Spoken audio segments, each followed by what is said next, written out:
business. Kelowna's Gospel Mission announced earlier this week that they would be closing their doors to the public starting on Wednesday. But the mission does continue to create hot meals, and with the partnership of the Salvation Army, they'll be distributing it to those who need it the most around the city. And on Wednesday, they started with their first meal. So at this point right now, it's restricted to the evening dinner hour, and so we will be serving from about 5:30 until 6:15, 7 days a week at this point. He says the biggest impact right now to the Salvation Army is the lack of food they have in their food banks, to not only provide it to those who frequently use their services, but for those new families coming in for support in this time of need. One of the products that we typically would supply is toilet paper, and we're almost completely out of that.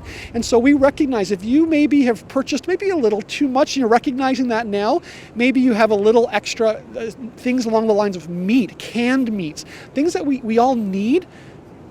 Those who are accessing our services need those resources as well. So if you could drop some of those items off. The Emergency Disaster Services truck was located outside the temporary overnight shelter at Recreation Avenue.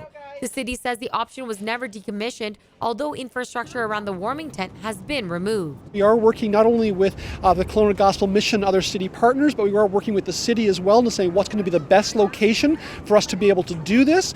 We're trying to ensure that there is that social distancing. We have to maintain a space that is going to be sanitized at all times, so it's going to be something that you come to our truck, you pick up your dinner, and then you leave again. And so where do people go when they leave to eat the meal? So we're always working with the city to say what's going to be the best location. And so right now we're at this spot, but it could change again in the future.